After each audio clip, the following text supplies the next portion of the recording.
I see some familiar faces on this webinar, and it is absolutely wonderful to be here.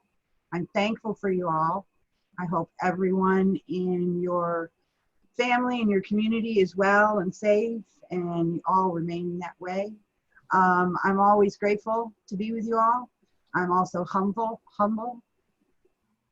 It's kind of crazy because I get kind of nervous, so pardon me for stuttering. Anyway, but anyway, we're here tonight. We're going to have some wonderful speakers, people that know what they're talking about, people that have experienced the end result of plastic. And so hopefully we're going to find ways to break through the noise and confusion that's created by design and default, right? And all that's causing all this unprecedented suffering across Turtle Island. I hope as we gather here that our hearts and minds are open to each other, that our energy and desire to work together to fix what is broken, to consider in all that we do is that we do for the good of all. We set aside our human frailties that stand in the way of achieving what is right and good. I've been asked to do a land acknowledgement. I just want to remind everyone that these were the lands of our indigenous ancestors who were found to be prosperous and peaceful for the most part, and we're still here. They tried to get rid of us, but we're still here. We're gonna stay, and I appreciate everyone that I work with who recognizes that not just me, but that the indigenous folks that I work with, my elders, our ancestors, the knowledge that we try to carry forward is valuable to people. So again, this evening, we're going to talk about the unbelievable destruction that's taking place all around us. And it's all for a select few to continue to profit and threaten our health and the health of the planet. Just today, a report hit the wires that scientists have found microplastics in human organs, giving us, well, the title is Giving Activists More Ammo to Demand Change in Plastic Pollution. You think? Yeah, because we're finding much more evidence of the damage and the infiltration that these plastics are making into our environment. I'm not sure what we can do to fix it, but we definitely don't need any more. And I will put the link to that study. It was from The Nation. I'll put it in the chat when I get done here. But our indigenous ancestors and our elders, our faith keepers, our storytellers, along with archaeology, the evidence that they find, archaeologists, I can't say that, sorry. Anyway, that, you know, there's evidence that humanity has repeated, you know, the rise and fall of mankind. From humble and simple ways of survival to building empires, but each time at some juncture, we didn't learn from our past mistakes. We didn't learn that greed and ego and the mistaken belief that we can somehow skip over the consequences, that we're superior and we can take what we want when we want it, and it comes without consequences. Some of us, but not enough of us, recognize the human race has not learned these truths from history. The ancient lessons have been dismissed, and today we watch as they are dismissed with prejudice. As the so-called modern society, we've abandoned the knowledge we were supposed to have accumulated and remembered. Too many have allowed their desires for instant self-gratification to forget their responsibilities to their family, their communities, clans, nations, and to our descendants. So we've forgotten our responsibility to contribute to the whole, to make decisions based and act on the good of all.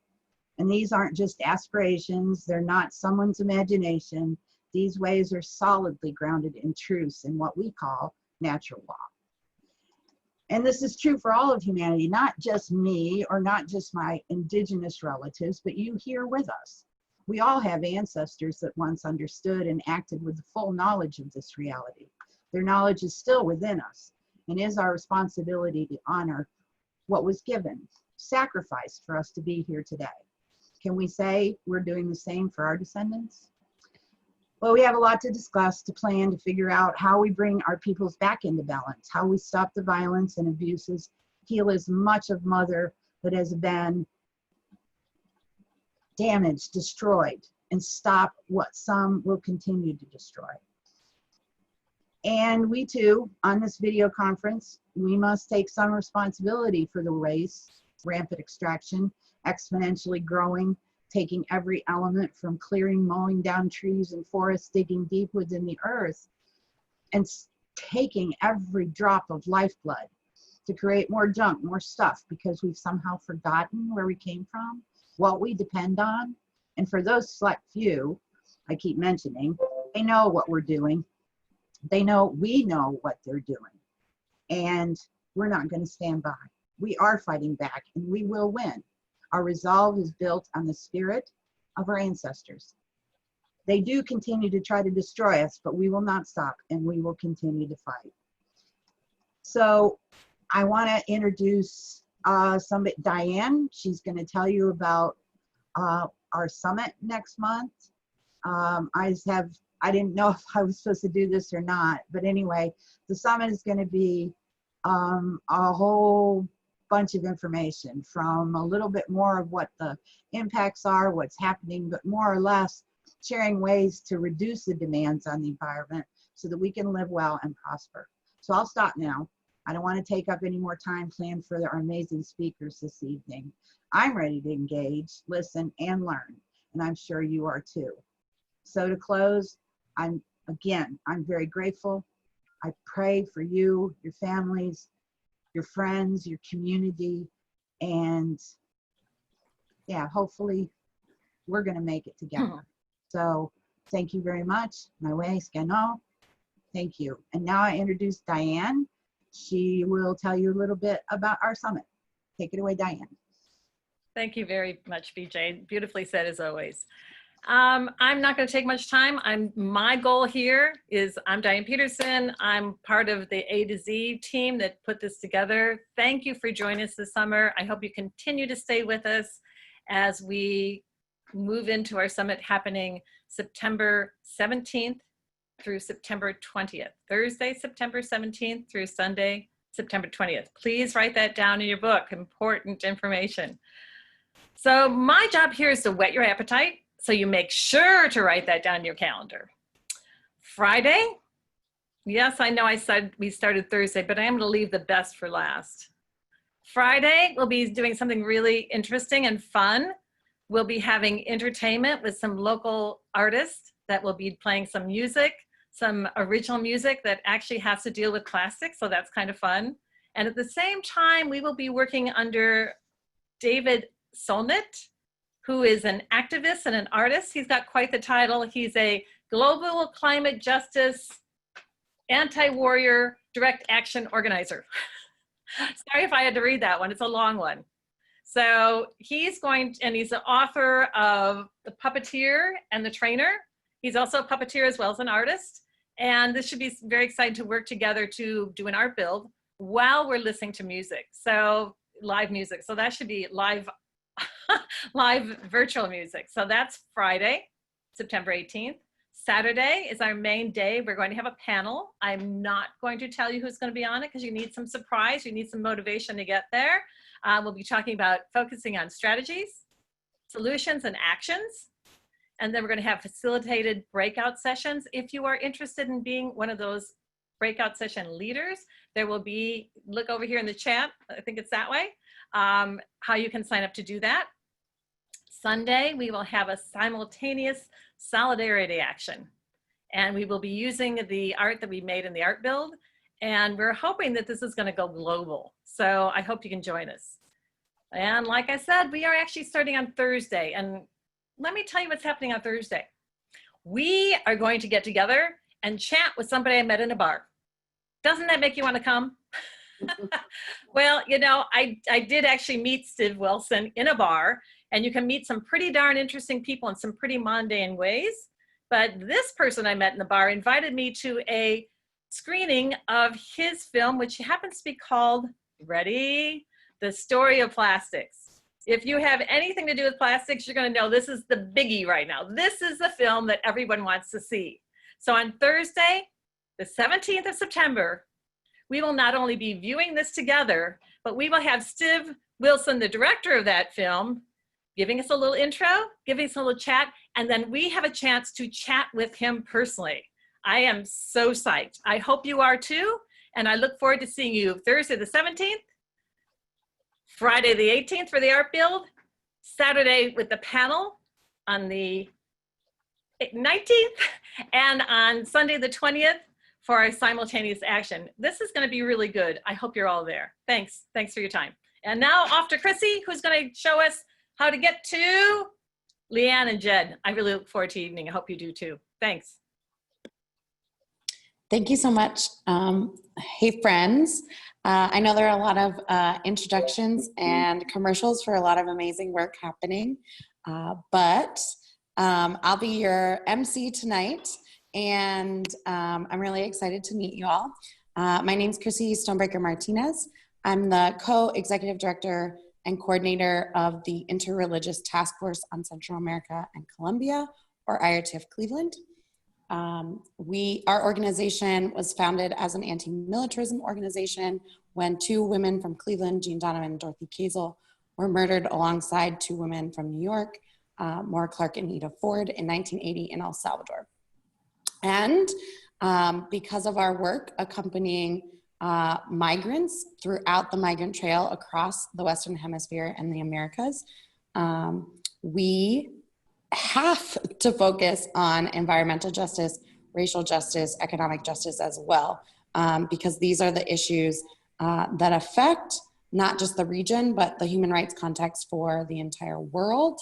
And as our organization was really founded in the beginning as an organization that was focusing on the rights of human rights defenders in our international legal support, we started to see in the past 20 years, as climate change has accelerated drastically, that the rates of assassination of environmental human rights defenders also drastically increased. And so we've been tracking that for about 40 years now.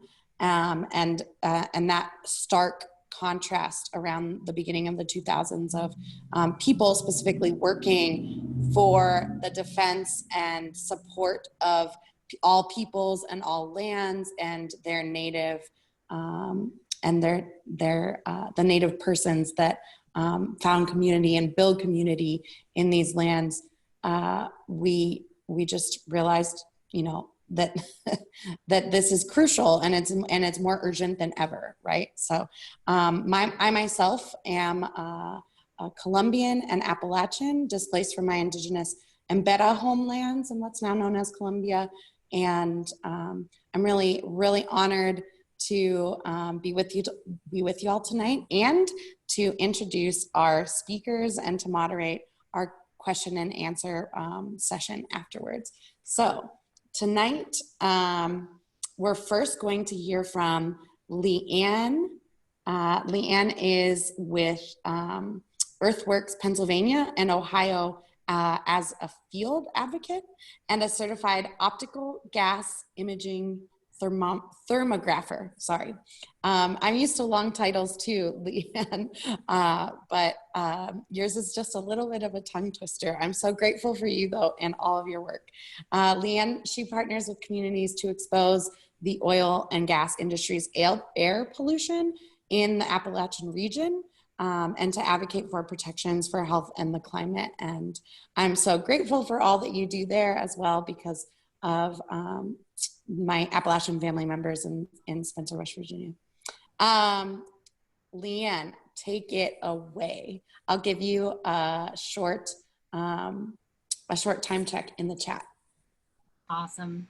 Thank you for the introduction. I really appreciate it. I'm gonna share my screen now. Okay, yep, it looks like I can do that. Bear with me here, and you will see the presentation in just a moment. All right. Can everyone see slides, starting with the title slide? seeing nods. Looks good? Okay, That's great. great. Again, thank you for the introduction, Chrissy. Thank you to everyone who's made these events possible. It truly is an honor to be able to speak in this series. The sessions that I've seen so far have been fantastic, and I know I'm helping close out this awesome series after many amazing speakers. And I'm so honored to be talking alongside Jed and sharing the virtual stage. I know that in this series we've learned about everything from the economics of plastics to the health impacts. And today I think we're going to be focusing on plastics' role in climate change.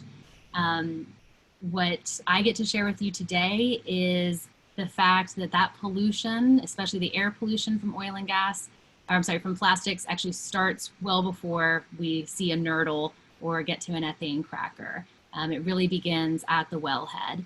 If you're not aware already, the oil and gas industry provides the majority of the feedstock that's used to make most plastics today.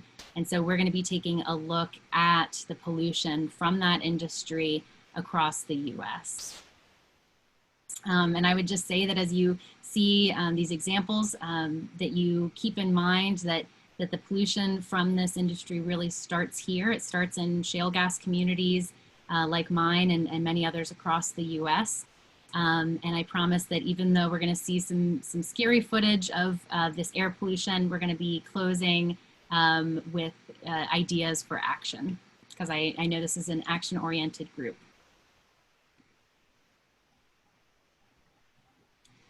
So I'm speaking to you today from Washington County, Pennsylvania, land, I believe, of the Osage and Shawnee peoples, and also the sitting atop the Marcellus and Utica shales. Pennsylvania is second only to Texas for its fracked gas production. My county in Pennsylvania has the most fracked gas production in the state. You can see it here in red. It's just maybe 25 miles south of the city of Pittsburgh. Our county has, in addition to well over 1,000 fracked wells, we have numerous compressor stations, pipelines, and other facilities, including several large gas processing plants, one of which you can see in the bottom left corner. This was the site of a 2018 fatal explosion and fire. This is about 3 miles from my home. This is just one of the many incidences that my community has dealt with in the about 3.5 years that I've lived here. I'm born and raised in Pennsylvania, but newer to the western side of the state. In just that 3.5 short years, there have been numerous well blowouts. There have been countless spills to waterways and other violations. And it has really produced, I think, an atmosphere of uncertainty and fear in our communities. And that is epitomized, I think, by the recent news that some of you may have heard across the US of rare childhood cancers that seem to be appearing in high numbers in actually my school district and in the surrounding 3 counties with significant oil and gas development. And you can see here featured some of the young people who have been stricken with this cancer and some of whom have passed away. So residents are pushing for a better understanding of whether the heavy oil and gas development is correlated in any way with the incidences of these rare cancers. So of course the threat from oil and gas development is not limited here to where I live. This really is a nationwide issue. This tool, which is created by Frac Tracker, Clean Air Task Force, and Earthworks, is a special map because instead of just showing us where oil and gas facilities are located, and they're well over 1.25 million in the US, this shows us where human populations are living within a half mile or less of one or more of those facilities, and especially in an especially risky close radius. And I should say that I think the data from this map is maybe about 3 years old, so the situation is probably a little more dire today than what we can even see here. And And this really has produced a health crisis. I can speak to this personally from my work with communities. I hear stories constantly from folks that are experiencing ailments that appear to correlate with the health literature. There are well over, hundreds of studies at this point. I am not sure of the current number at this point. I know there had been 700 back in 2015. A recent review of studies on fracking and health showed 90% of those indicate increased risks or health impacts from oil and gas development. And this is just one of the latest bits of research that I pulled in here. The news about about the impacts to children, babies who are born and near oil and gas development. PSR, Physicians for Social Responsibility, I think puts it really well by stating that they don't have evidence that fracking can be practiced in a manner that does not harm human health. But of course, we're here today to talk about the climate aspect of plastics. So I want to focus our attention there. And the tie-in between oil and gas development, climate, and plastics comes very much in part from methane. So methane is the primary constituent of what is often called natural gas. And it's also a common byproduct of oil extraction. And methane is 86 times more powerful than carbon dioxide for warming the atmosphere when you look at it over a short 20-year time period. So that's an important fact. We're going to come back to that in just a slide or two here. The oil and gas industry is the largest industrial source of methane emissions, and that methane is responsible for 25% of today's global warming. We know, just based on the estimates from the industry that are reported to state and federal governments, that they are a significant contributor to climate change, but studies routinely show that those methane emissions have been drastically underestimated. And in a little bit, I'll talk about research that indicated just that in Pennsylvania, where I'm speaking to you from. And in case you've heard any promises about natural gas being an alternative to coal and being a bridge fuel that can help lead us towards a renewable energy future, that has been well disproven at this point. And that comes in part from the fact that even very small leaks of methane really negate any supposed climate benefit that it might have over coal. So this brings us to plastics. As I said, the oil and gas wells are the source for the majority of the feedstock, 99% of what goes into making plastics, of the chemicals used to make plastics. And much of that is produced specifically for single use, meaning things that touch our hands once, like a chip bag, and then they're in the trash right after that. And I mentioned chips because I eat a lot of chips. And 91% of all plastic, even that which is designed to be recycled, ends up being thrown away or does not make it into the recycling stream. Plastics are one of the most greenhouse gas intensive manufacturing industries out there. And if you haven't heard, the Appalachian region where I live and where I work has been targeted for a major plastics and petrochemical boom. And the first of these world scale ethane crackers is under construction right now north of Pittsburgh. And several others have been proposed for the area. Okay, so that gets us, I think, past some of the doom and gloom and into things that give me hope and that I hope can give you hope as well. So if you recall that I mentioned that methane is this super powerful greenhouse gas, but it has a lot of its impact is in the first 10 and 20 years that it's in the atmosphere. So that means that actually gives us hope for the climate crisis, because if we can reduce these methane emissions and move away from fossil fuels very quickly, this would have an immediate and lasting impact on our climate stability. And research has continued to show this. So now I get to talk about the work that I do and that Earthworks does to try to hasten this transition away from fossil fuels as a dirty energy source.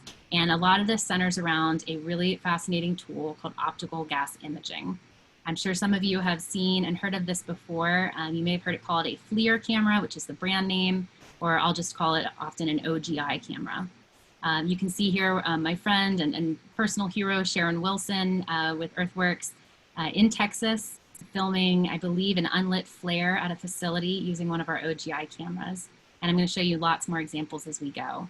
Some of the basics to know is that this camera is a state-of-the-art tool, industry standard. It's used by the US EPA, by state regulators, and by gas companies as well to look for leaks and other pollution. And what it does is it allows us to see hydrocarbons that come from oil and gas development that you just can't see with the naked eye. So here's another look at the camera and how it works. So what you're seeing on the left there is a conventional well in northwestern Pennsylvania. And if you look at it with the naked eye, it doesn't look like much is happening, right? When you turn on the OGI camera, you can see, however, that there is actually a significant leak coming from one of the valves at this facility. Earthworks has, I believe, 4 trained thermographers on staff. I recently became one of them back in May of last year. And I think we have 3 cameras that we ship back and forth across the US to do this work. So here's a look at some of the gases that the camera can detect. It can detect other gases, but these are those that the camera has been designed and calibrated to detect at a specific leak rate. I want to just highlight a few for you. One is methane, which you've heard me talk about a bit, and another is compounds that are often referred to in collection as the BTEX compounds. These are known and suspected carcinogens. We'll be coming back to these with one of the examples that I share in just a moment. And so basically what we do at Earthworks with this camera, we're often responding to requests from community members who want to know what they're being exposed to or who want help getting improvements to their air quality from oil and gas facilities near them. So we visit them with the optical gas imaging camera, document leaks and other air pollution, and we frequently file complaints with regulatory agencies as well. And what we're finding with our work is that the air pollution is everywhere. It is across the entire supply chain. We're seeing air pollution from trucks and diesel engines that are there to prepare a site well before the well pad is even drilled.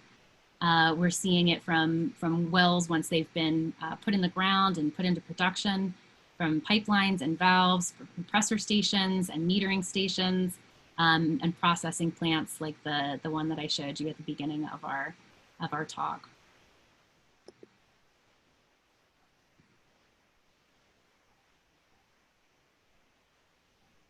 Here's an idea of just the many places where Earthworks has done this work across the US and actually beyond. We've been in 22 different states and countries.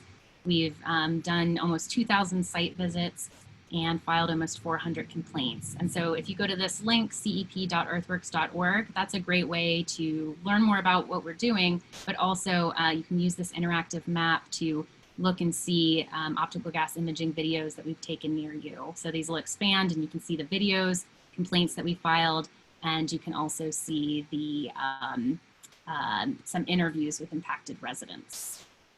Sorry, just trying to move my windows around here. Okay. All right, so now I want to show you what we're seeing when we're actually out at these sites. I'm going to focus primarily on Pennsylvania and Ohio, which is where I do the majority of my work, and include some more examples from Texas. So remember, this is getting to see plastics pollution pretty much at the beginning of the supply chain. This example is from not that far from where I live, a couple miles away. This is my coworker, Pete Dronkers, who's also one of our certified thermographers. And if you take a look at those kind of bright red tanks at the back of the image, now you'll get to see what it looks like, or what it looked like when we were there through the optical gas imaging camera. You can see there's actually a large release of pollution. It started just moments after we got there and turned on the camera, and continued, unabated for about half an hour while we were there. Here's another example from just a few miles from the first one, actually. This was a well pad that was under development and doesn't look like much, as you can see from the hillside where we were standing. But then when we turn on the optical gas imaging camera, it reveals that there are actually what appear to be a series of engines, perhaps diesel or gas-fired engines, that are emitting a large plume of pollution.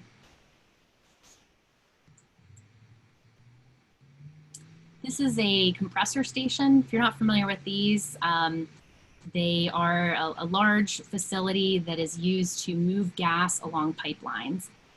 This one you'll see is, I think, pretty typical from what we tend to see out in my region in compressor stations. And you're seeing here the plumes of emissions coming from engines located in or behind the compressor station. And I always want to tell people that what you're seeing here is not a blowdown or a special event. This is pretty standard. In fact, I've been to, I or my coworkers have been to this same facility probably about a dozen times over several years, and the pollution looks very similar on every occasion. There are many other compressor stations in this area, and we're seeing similar plumes from these as well.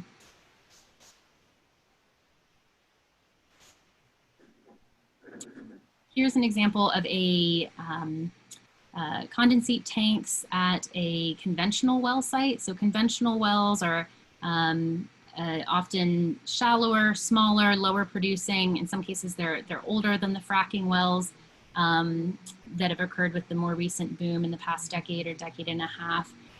Here, I want you to look at the pipes that are coming out of the top of those two tanks. And you can see that they're venting quite a significant plume of pollution from both of these.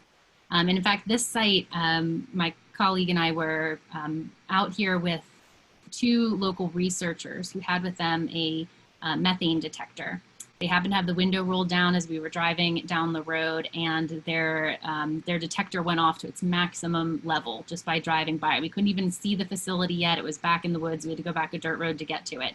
And of course, those levels were very high. And that's just one of many of these types of sites that we've documented in Pennsylvania and Ohio. Here are emissions from another type of tank. If you recall me mentioning the BTEX suite of compounds earlier, benzene, toluene, ethylbenzene, and xylene, which are known or suspected carcinogens. This tank was actually, the state regulators in Pennsylvania required the operator to install this tank after we filed several complaints based on other leaks at this fracked well site. Unfortunately, this tank, which was supposed to either mitigate or limit the BTEX emissions, wasn't working properly. And so on this and several other occasions, we documented a hatch that was actually left open on the tank and allowed this pollution to leak out into the yard and the home of residents who live about 500 feet from the fence line of this facility. So I want to take us to Ohio. This aerial view here provided by Frac Tracker Alliance, thanks to them. Take a look at those blue tanks that you see in the image. We're going to look at a valve on the top of those tanks. This is often called an Inardo valve, and we can see here that it's just venting, releasing pollution in what appears to be a really significant plume. This was happening from the moment I turned on my camera until I left about 20 minutes later. So, this is potentially a pretty consistent source of emissions. And this is another example from Ohio, and one that really, really sticks with me, and some of you may have heard of it as well. This was the 2018 XTO well blowout in Powhatan Point, Ohio. My team and I were there actually on request from a resident featured here who wanted us to take a look at compressor stations that were surrounding his home. His children had been experiencing unexplained nosebleeds. There were other respiratory symptoms and cardiac symptoms appearing in the adult members of the family. And so they asked us to come out with our cameras. It just happened to be at the same time that this massive well blowout was taking place. It lasted for, I believe, 30 days. No, I'm sorry, it was 20 days, so about 3 weeks that it took for them to cap this well.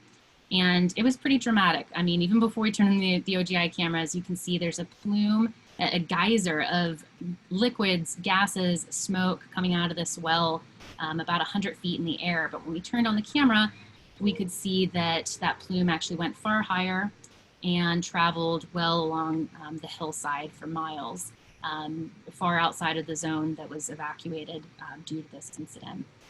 You know, the climate impact here is really notable, but I want to talk for a minute, if I can, about the residents who made it possible for us to get this footage and to call on the regulators to do an investigation.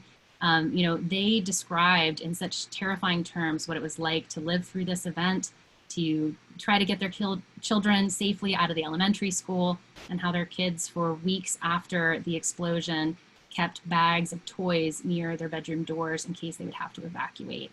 So, you know, I don't want our conversation about the climate impacts, which is so important, to lose that aspect of the very human immediate impacts that are happening to people that live near this development.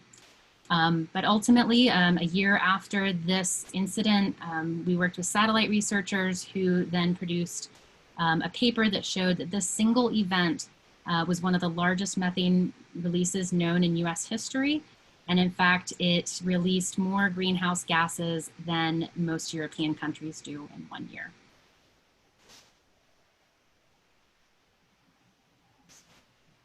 And lastly, I'm just going to show two more examples from Texas, because the footage there that my colleague Sharon Wilson has obtained is incredible.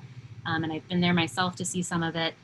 This is emissions from tanks and also from an unlit flare in Pecos, Texas. And in the beautiful town of Balmorhea, Texas, here we see emissions from a tank battery. So again, this problem is not exclusive to Appalachia, unfortunately. So I think this OGI evidence serves many purposes. One of them is to show the failings of our regulations and our regulators to protect people from this industry. And here is just some visuals, of one of the gaps in policy, which I'll highlight because I've been very involved in it, is here in Pennsylvania. These older conventional wells that I mentioned, which are often a very significant source of pollution in the aggregate, are potentially going to be left out of new regulations that would help limit pollution from the industry. The problem is these smaller wells still pollute a lot. They actually add up to, I believe it's the greenhouse gas pollution of 1.5 million cars being on the road from our roughly 100,000 conventional wells. So we really need stronger regulations to deal with these pollution problems. And at the same time, we need much stronger enforcement of the regulations. So Earthworks recently released this report specific to Pennsylvania about our investigations over the past 3 years and the gaps that we've seen in enforcement and regulatory response. We'll soon be issuing reports in Ohio and several other states. So please continue to check back with us so we can send you those reports. And bringing us kind of to the full circle here and more of a message of hope. I think we all agree that we really need to transition away from this polluting industry, but we don't want to leave workers behind.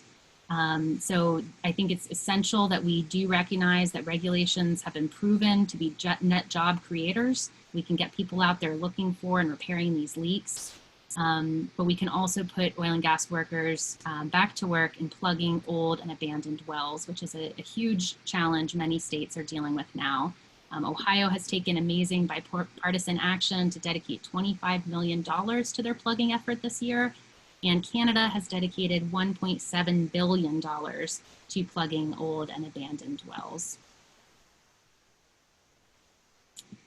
So here's where I get to ask something of all of you in your ample spare time that I'm sure you all have.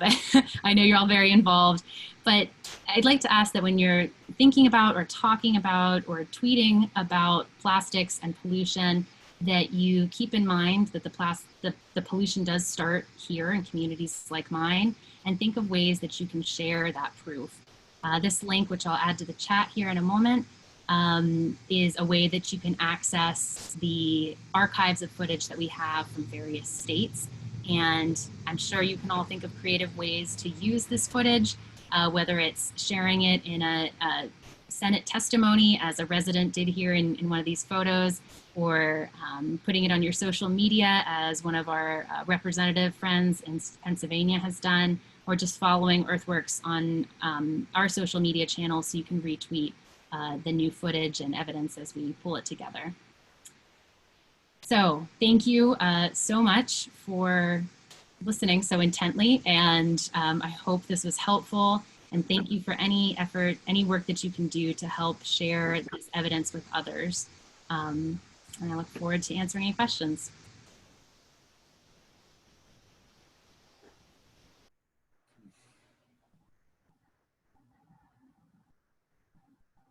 Thank you so much, Leann.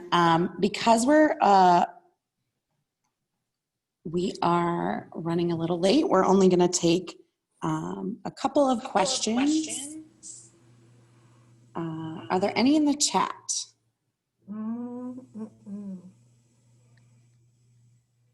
The question. Anyone want a hand raise?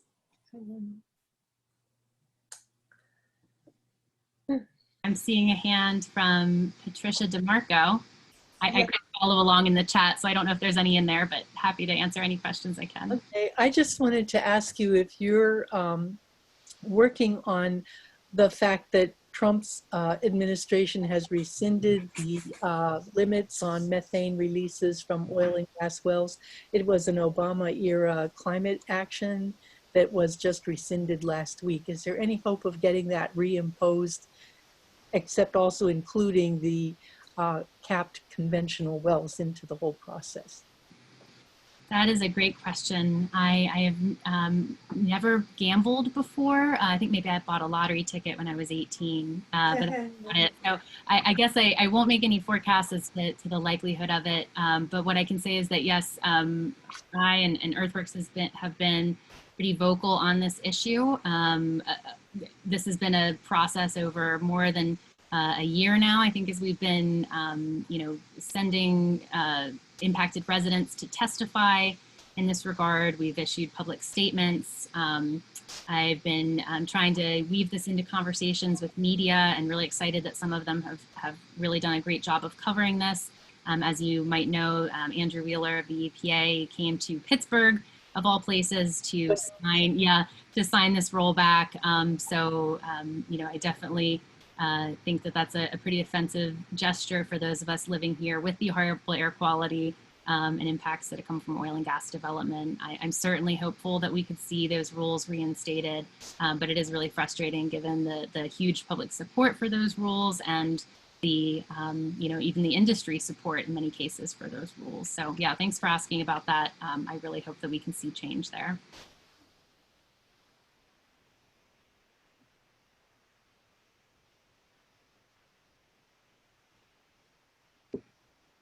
I also put in the chat the Reimagine Appalachia blueprint link. I know many of you who are on here are working on that, but it's really a counterpoint to the petrochemical build out that works for us in this region of Appalachia, because I think we have better choices and we need to be more vocal about pursuing things that give good jobs and don't kill us at the same time. The imagery that you just showed, I mean, it makes my hair curl. I would really love to be able to use some of that if you have made public access to it with attribution. It's very powerful imaging. Thank you. Thank you so much. Thank you so much for saying that. And I'm glad you mentioned that, because I don't think I made this clear that we do make, the vast majority of the videos available to the public. I think we just don't bother with the ones that are, where I'm just accidentally filming a cow or something. So here is the link to the, see if that will come up. Can I do this to everybody? That should lead you to the state-by-state playlists. And then also you can visit this link for that map, which I find to be helpful because it lets you explore the map and look for sites that are near you. So those are great ways to find out more. And my contact information, which I think is no longer up on the screen, but I will paste it in here. even if it's not from my region, if I can find it for you or put you in touch with one of our other 3 thermographers who will, I'd be happy to help. There's my email address. We've got a question in the chat from Marsha Lehman. I once heard an oil and gas person say that the plumes coming from the FLIR cameras were really just steam and water vapor and not petrol toxins. What are good talking points to refute that? I'm always glad to answer this question because I know that misinformation is very, very common. I've actually had oil and gas operators try to tell me that. And then when I share that, I'm certified and fully trained to use this technology, it often changes the conversation. Some of the key talking points for that, one of them is just really simple, which is, this is a $100,000 camera. And operators, oil and gas operators are using the exact same one. So are they really going to pay $100,000 for something that just tells them that their equipment is hot? That's not what the camera is designed for. It has a host of different technologies in it that actually make it very different from a regular infrared heat sensing camera. Yes, it can show heat, but you may have noticed in some of the videos that it also captures the relative ambient temperature of the surrounding air and the relative temperature of the gases that we are seeing being released. So we can actually show in each of these videos that what we're seeing is not just purely heat or steam. And then the other big thing is that, we are always trying to pair these videos with what we call the naked eye or unaided eye image, because that makes it very clear that, you can see smoke, you can see steam. We aren't able to see that with the naked eye. Or I'm sorry, we'd be able to see that with the naked eye. When we turn on the camera, we're seeing the plumes that weren't there before. And so those are all indications that this is not just purely heat and steam. And again, the fact that we're fully trained and certified and use these cameras very much in the same way as regulators and agencies and operators, I think is a good indication that that we're not just out there looking for hot air.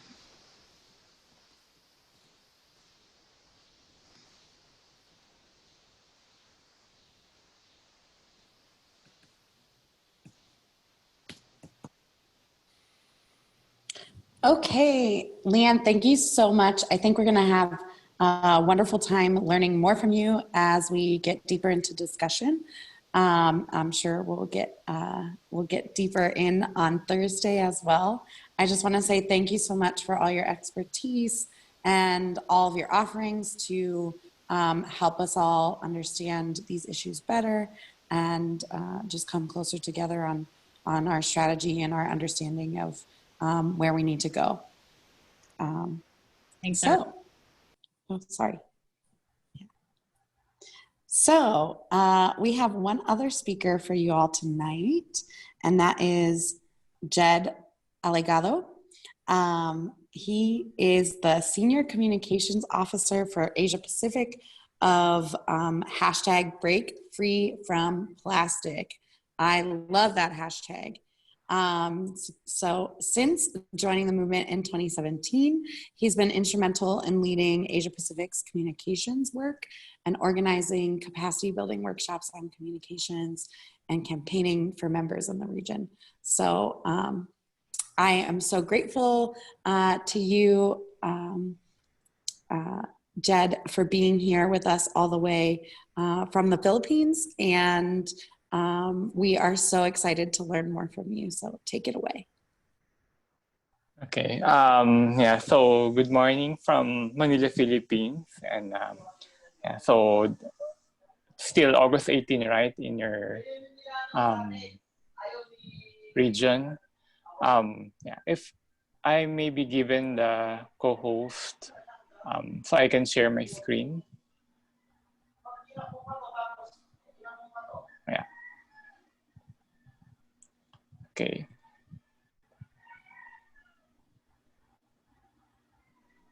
Yeah.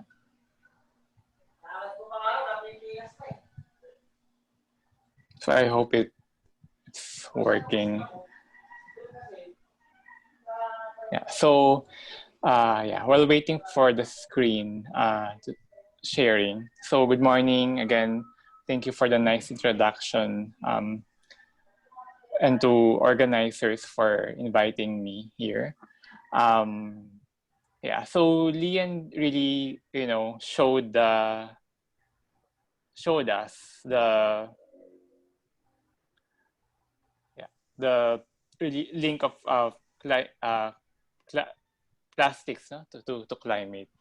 So what I'm going to show is in terms of the Asian perspective on how we're also dealing with the complex relationship between plastics and climate. Yeah. Okay, so first, a brief introduction. Second, stopping plastics where it starts tour that I've participated 2 years ago.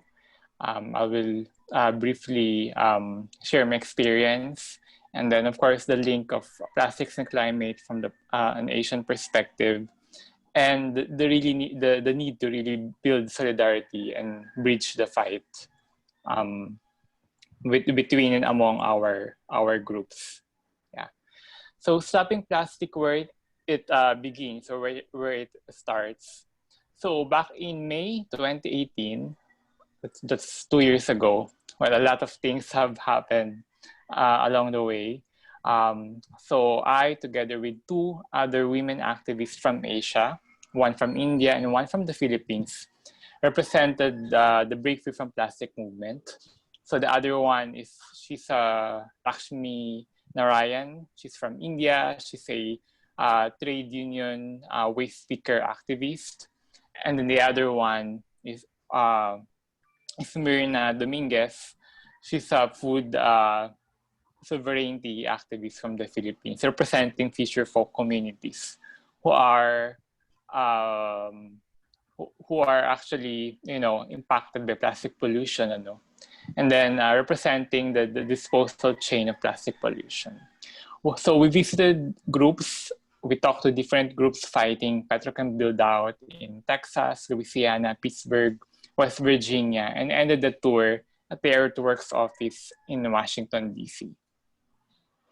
So yeah, so these are Lakshmi and Marianna from India and the Philippines respectively. This was in Pittsburgh 2 years ago, where we had one of those public events.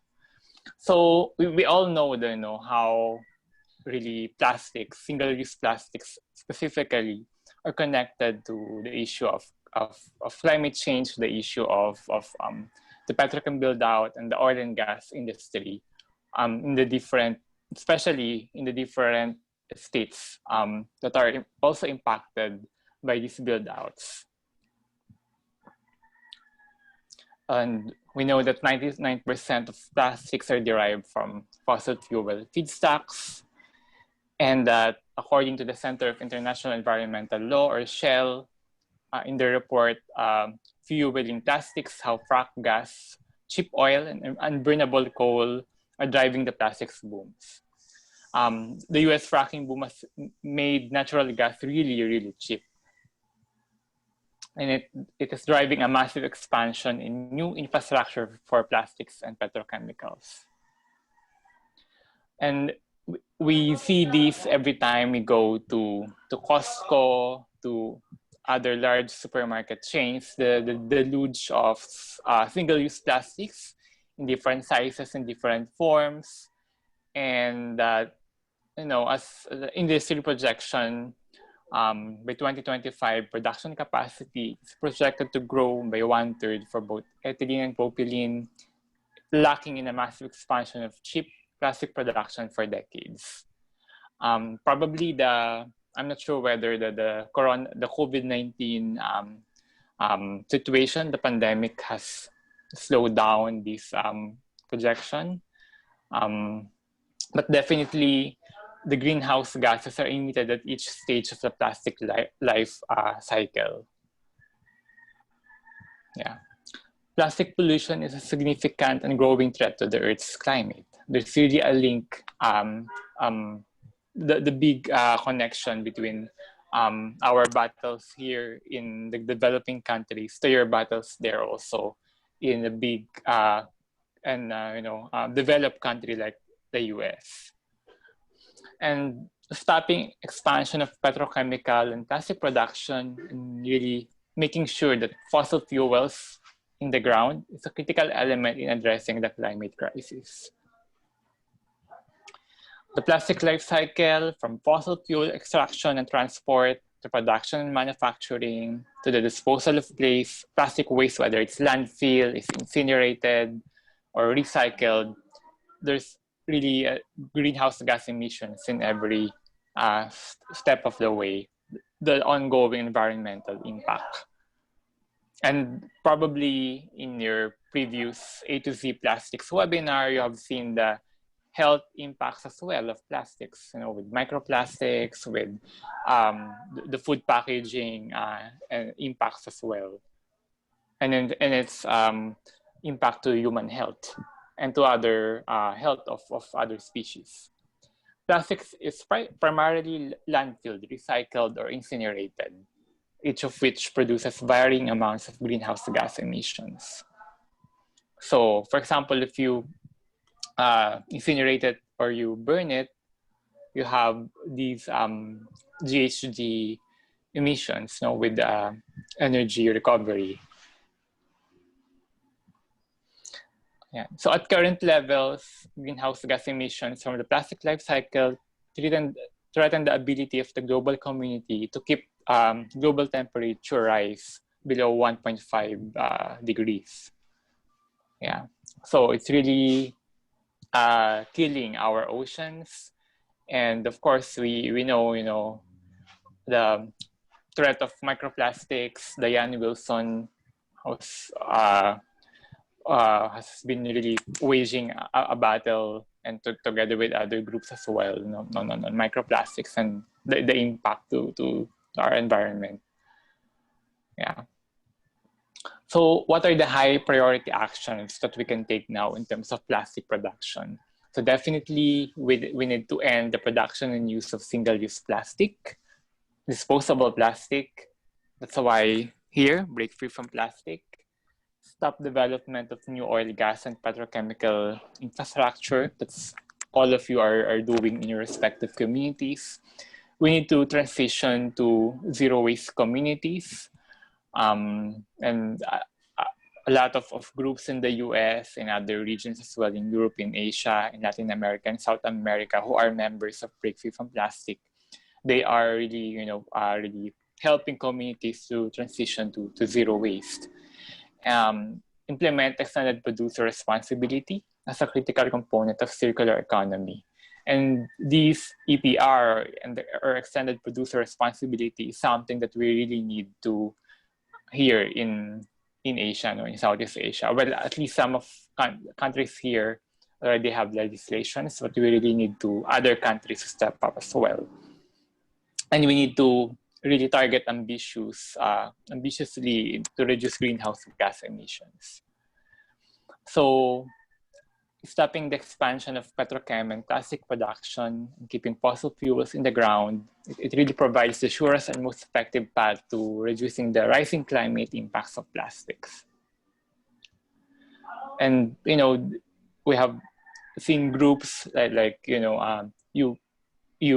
what you have been doing in your communities, in your respective states, to really stop the petrochemical build out, and really making sure it really helps our fight in making sure that plastic production is being stopped. But it doesn't end there. There's another way. There are also other ways on how countries or countries in the global north, the companies headquartered in the US, in Europe, have been inundating us with waste as well. So where in the world is your plastic recycling going? So it goes to countries like Malaysia. So from Berkeley, California, we go to Malaysia. And according to the Ecology Center of in Berkeley, recyclers should have an oath first to do no harm. We should have a policy that we're here to prevent pollution, not be the source of pollution. With China's closing of doors of waste imports in 2018, I guess, January 2018, other countries are at the other Southeast Asian countries are at the receiving end of the waste dumping, of waste importing. So Philippines, Malaysia, Indonesia, we have been experiencing a lot of waste dumping in our ports. So this picture, I think, is taken in Malaysia, where there are actually ports that have received waste imports. These are single-use plastics, which actually there's no way of recycling these items, but were imported to these countries in a guise of recycling. Yeah. So you have this is Prigi Arisandi, one of our activists in Indonesia, in Surabaya, who have been really waging a battle against single-use plastics consumption and also waste dumping in his backyard. Yeah, in Surabaya, Indonesia. So especially last year, we have received a lot of reports in Malaysia, Indonesia, Vietnam, Thailand, Philippines, that we've received a lot of these single-use plastic waste, which can neither be recycled nor composted, which are in our ports. And actually, these wastes are coming from Canada, from the US, from Australia, from Hong Kong, from Japan, from South Korea. Yeah. So just to give you an overview of this issue of waste dumping, illegal waste dumping in our region. Yeah. And that's why we're also active in global policy spaces. In the Basel Convention, we advocated for a prior informed consent and the right to refuse in terms of the waste imports being sent to us by the more developed countries. So what's the future of recycling? I saw someone in the chat box who actually mentioned, is there a way, what can we do about chemical recycling? So what's the future of recycling? Definitely recycling is not enough because only 9% of plastic ever made has been recycled. This is not to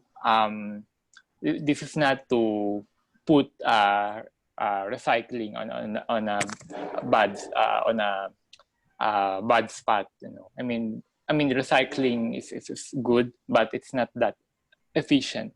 That's why these waste dumping has been happening from one rich nation to a poor nation. Yeah, and of course, with plastic production being projected to quadruple by 2050, we can unless we really stop plastic production, companies start to shift to more sustainable packaging and not, green washing or false solutions, then this will be the business as usual approach. We can definitely experience a lot of waste dumping in our countries as well, because of the luge of single-use plastics in the markets. So which future do we want? Is the business as usual approach, or the less plastic but more recycling? Yeah, and that's why we need to turn crisis into opportunity. And I guess in the US now you have this Break Free from Plastic Pollution Act, which we also hope can can somehow address the plastic pollution problem from the start to the end of the chain, from the production up to the waste disposal. Yeah. So definitely there's a way forward out of the plastic production and the deluge of waste dumping, single-use plastic waste dumping in our communities. We need to reduce virgin plastic production, meaning companies should really shouldn't renege on their commitment to that by, for example, 2025 they would reduce virgin plastic production, etc. They should really follow follow those commitments. We should definitely combat pollution from existing plastic production that have been continuously being done, and we should have a higher social and environmental standards for any continued recycling. Yeah. And the last part of my my presentation for today. So this is a sample of a picture, an image of a slum community in urban poor community in the Philippines. You can see here houses, slum communities, and really children literally breathing with plastic waste. And for the past years, decades actually, we've been seeing the narrative that the people are to blame, that these single-use plastics is an issue of the lack of discipline of people, the lack of really good waste infrastructure in the global south, the lack of waste management. So we've been seeing this narrative came out in the mainstream media. But thanks to and in 2015, in fact, a study came out that says China, Indonesia, Philippines, Vietnam, Sri Lanka, these are the top, countries producing plastic debris, plastic leakage entering the world oceans. And you can see here, a lot of these countries are actually from the global south, and at least the top 5 or 6 countries are from Asia. Yeah. For example, in the Philippines, there's actually a landmark law, the Ecological Solid Waste Management Act of the Philippines, or Republic Act 9003, which together with other 2 laws there, the banning incineration and really mandating household waste segregation at the household level, and really making sure that villages and community are really segregating their waste and are really making their waste management more efficient without resorting to waste incineration and really preventing it to go to the landfills instead. So what is mandated under this decentralized system? This is actually like a zero waste system. So you need to segregate, sell recyclable and compost the organics at the household level. At the village level, you need to collect, segregate waste or sell recyclables, compost organics using your materials recovery facility. And at the city level, the special waste, or those that can either be recycled or composted, these are the ones who should be who should go to the city or the municipal level. Okay, so this is a typical waste stream, right? You have the organics, which can be composted, the recyclable, which can be recycled. But you can see here the residuals, the plastic bags, the packaging. These are the wastes that can neither be recycled nor composted. And in a typical Asian community, Southeast Asian community, you have the organics, you have the recyclable. We can do something about this waste, but the residuals are they are really the problematic ones because we cannot do something about them, and these actually account to a significant fraction in our waste stream. You know, in one success model zero waste community in the Philippines, the compliance rate for waste segregation, source segregation is at 95%. And the current diversion rate, meaning the percentage of waste that goes to the landfill, is at 80%. No? So, and the image there is actually an image of a materials recovery facility of this community.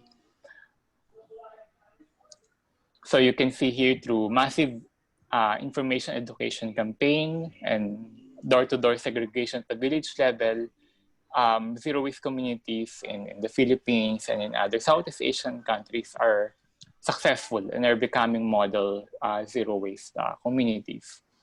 And actually, it also helps, you know, with the whole discussion on climate and the GHG emissions, because you reduce the energy used to transport waste from 120 times per month to just 30. Yeah, yes, it's really possible. Zero waste, it's really possible, and there are a lot of groups in the U.S. like Gaia who are really helping communities to transform them into becoming zero waste. And in Asia, a lot of member groups of Break Free are also working with local government units. So this is an ideal image of a materials recovery facility. You have the recyclables segregated there. You have these organics that are being composted and being returned back to the environment, you know, through composting, through these urban food gardens, and there in the MRF. Yeah. But despite having zero waste processes and community models in different parts of countries in Southeast Asia, there's still these residuals, no? And the 14% which can either be recycled nor composted. And these are single-use plastics which have been inundating us because of these fast-moving consumer goods. You know, products that are being sold in small packets or sachets, cooking oils, soy sauce, etc., vinegars, shampoo, conditioners that are packed in small sachets, packets that are sold because they are so-called quote-unquote pro-poor, because they're economical. That's why we need to build power.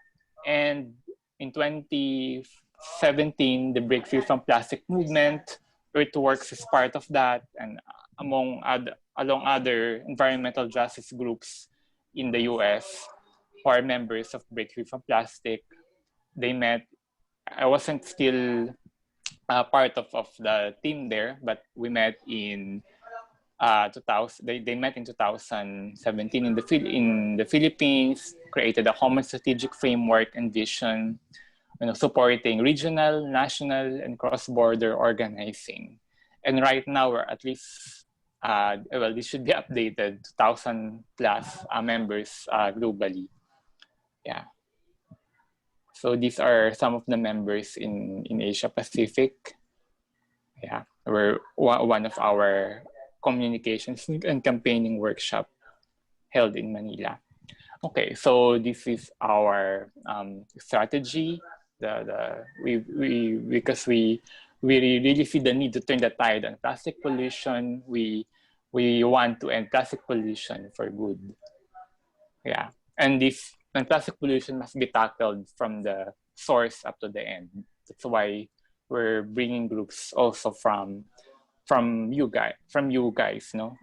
These groups fighting petrochem and the oil and gas industry. Yeah, so the plastic pollution, the different intervention points that we're seeing.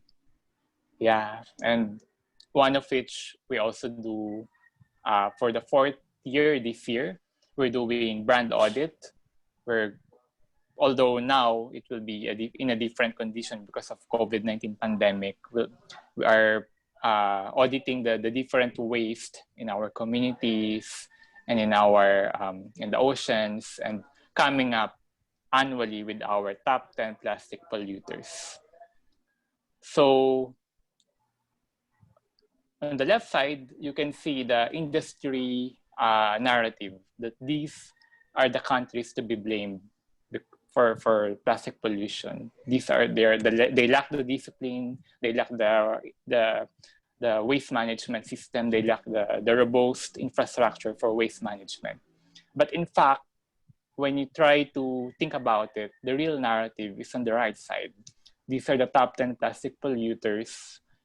Nestle, Unilever, Coca-Cola. Well, this is actually during the 1st year, no? And these top 10 plastic polluters, on the right side, this is just based on a Freedom Island cleanup in the Philippines. But the following year, we've done it globally. And this year, we will also be doing it, the brand audit, to really call on and keep the pressure on the top 10 plastic polluters. And for the past 2 years, Coca-Cola has been in the number 1. No? Rank number 1. So, but they also need to go back to the tradition. We need to go back to the old school before single-use plastics have started to inundate us and the markets. We need to, of course, every single choice has a consequence. We need to refuse.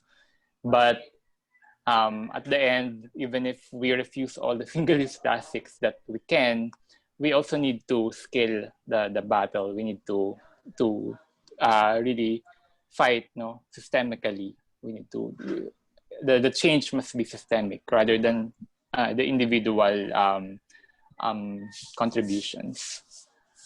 And so, from an Asian perspective, how do I link plastics and climate? This is a beautiful quote from Jennifer Creel, the Earthworks executive director, whom I met 2 years ago in Pittsburgh, and in Washington, D.C. Yeah. So the global north headquartered companies are inundating us, meaning us here in the other side of the world, with single-use plastic packaging called sachets or packets, which can neither be recycled nor composted. There's also the waste dumping from the global north to the global south, and also some developed countries in our region like Japan, Australia, South Korea, Hong Kong, and plastic production through petrochem, oil and gas industries, which, of course, if you're going to look at the big picture, the whole the plastics chain, you have to look at it from the production up to the disposal. So to break free from plastic is to really stop plastic where it begins, where it starts. So this was taken in Pittsburgh 2 years ago, in one of those plants in Pittsburgh. Yeah. So we need to build solidarity, bridge the fight. And I end with a quote from 2 years ago when I wrote a blog.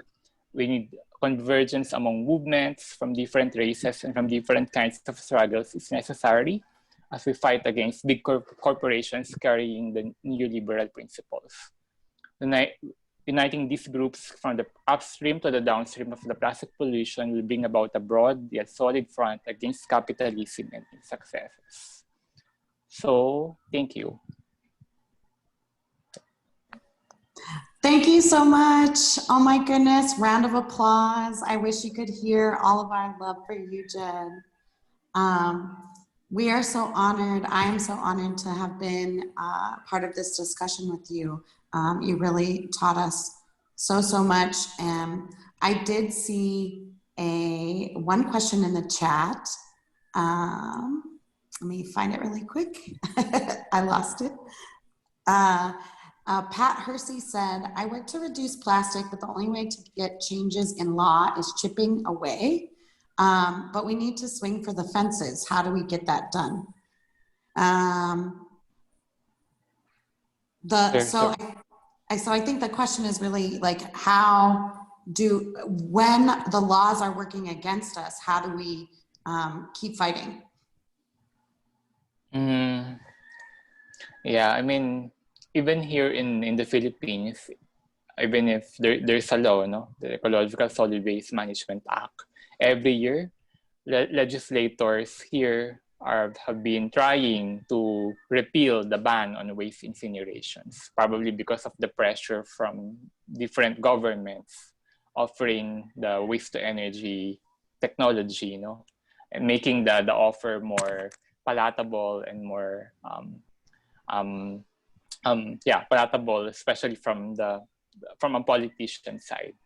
But I think the thing is, we really need to keep fighting, because for the people and the planet, at the end, you know, we need to think about the future generations to come. And yeah, so we just need to continue fighting, even if it's hard sometimes. And it's so yeah, sorry, I was and so really to invest in, because it's an investment for the future generations to come. Yeah. We have another question from Rita Castillo, which says, hi, Jed, thank you. Do the plastic industry, I think, still accept plastic trash in the U.S.? Philippine Islands. Philippines. Oh, sorry, I don't know acronyms very well. Do the Philippine Islands still accept plastic trash from the U.S.? And also, who did you mention was doing a good job in the U.S. on zero waste? Well, yeah. So the second question, the Global Alliance for Incinerator Alternatives, or GAIA, they are really doing a great job working with their members and the communities and municipalities to become zero waste. For the first question, right now we're still advocating for the Philippine government to really ban waste imports, and to really how do you call this term, to make the Basel Ban Amendment Treaty, to ratify that treaty, the Basel Ban Amendment, which really ensure that no waste imports can just go to these different communities, to the different ports of different countries, in the guise of recycling.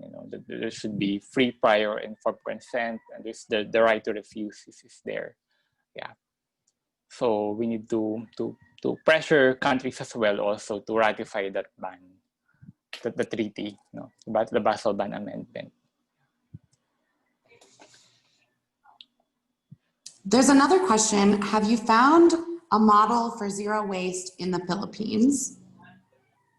Yeah, there's actually, I can say at least 2 model zero waste communities in the Philippines, one in San Fernando, Pampanga, and one in a village here in Metro Manila. But we really need we really need investments, to really work with communities to make them zero waste, and to really ensure that the law, the Ecological Solid Waste Management Act, is really being implemented through to its core and its intent. Yeah. And are there any resources or case studies that we can look at any of those models? Yeah, there's actually, yeah. There's actually a website which Gaia actually launched last year, containing all these zero waste case studies in other parts of the world as well, not just in Asia. Yeah, I think it's zerowasteworld.org, if I'm not mistaken. Yeah. Yeah, I found it. It was noburn.org. Yeah, that's the Gaia website. Yeah, noburn.org. But I think they have like a separate URL for those case studies. Oh, okay. Thank you. Oh yeah, Jed, I got it right. Can you say that one more time, that link? Well, that's zerowasteworld.org. Yeah, I'm also copy pasting that the link in the chat.